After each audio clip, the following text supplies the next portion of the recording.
You know that feeling when you scroll through endless listings for a home Pilates reformer, see glossy photos of sleek machines that promise studio-grade results, and then wonder if you'll end up with a piece of furniture that looks good but barely moves, or a contraption that takes up half the room and still feels flimsy? I've been there. My first attempt at bringing a studio vibe into a spare bedroom turned into a nightmare of wobbling frames and resistance bands that snapped after a few weeks. That's why I wanted to dig deeper before I hit buy on any of these big box kits, and today I'm breaking down the Pilates Cadillac reformer kit that's been making the rounds.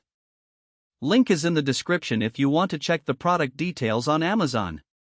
First, let's talk about what makes a Cadillac-style reformer different from the more common flatbed models you see in boutique studios. The Cadillac adds a vertical frame, a carriage that can be attached to a series of springs, a jump board, and a box that lets you do a whole range of standing, sitting, and supine work. For people who have been doing Pilates for a while, that extra geometry means you can actually replicate the full repertoire of a professional studio in a single piece of equipment. The trade-off, though, is size and complexity.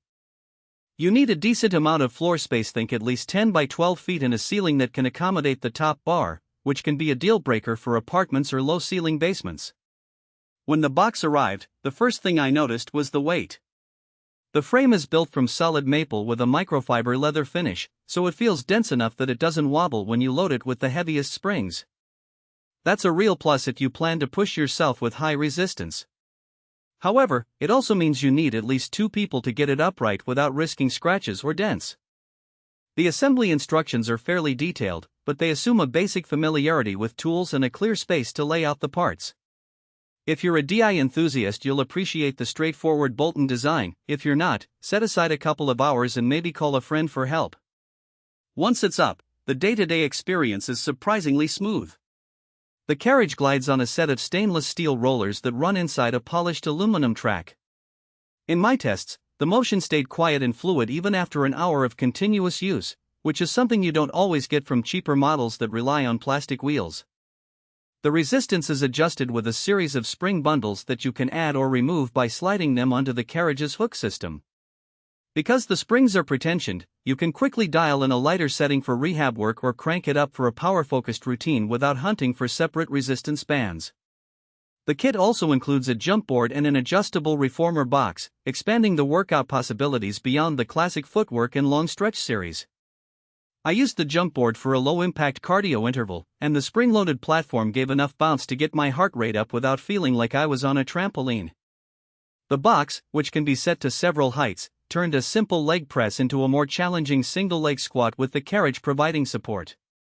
These accessories make the machine truly all-in-one, but they also add to the footprint. When you fold the jump board and stack the box, you still end up with a footprint roughly the size of a queen-size bed. Now, who should actually consider buying this? If you're a regular Pilates practitioner, say, you've been in classes for a year or more, you've tried the Cadillac in a studio, and you know the movements you want to do at home, this kit gives you the flexibility to practice the full repertoire without needing multiple pieces of equipment. Small boutique owners who want a versatile, high-quality piece that can serve both group classes and unknown sessions will also find value, especially because the maple frame holds up to heavy daily use. On the flip side, if you're just dabbling, looking for a quick cardio boost, or you live in a tight city apartment with limited floor space, this might feel like overkill. The cost reflects the premium materials and the engineering that makes it feel studio-grade, so casual users might be better off with a simpler flatbed reformer or even a set of resistance bands. There are a couple of practical drawbacks that keep this from being a universal win. The biggest is the size and weight. Moving it once it's assembled is a 2-person job, and you'll need to clear a dedicated area in your home. The spring system, while solid, can feel a bit finicky when you're swapping bundles. You have to make sure each spring snaps into the correct notch, or you'll notice uneven resistance. Also, the price point sits well into the 4-figure range, which means you're making a serious investment. If your budget is tight, you might find yourself waiting for a sale that never materializes. Finally, because the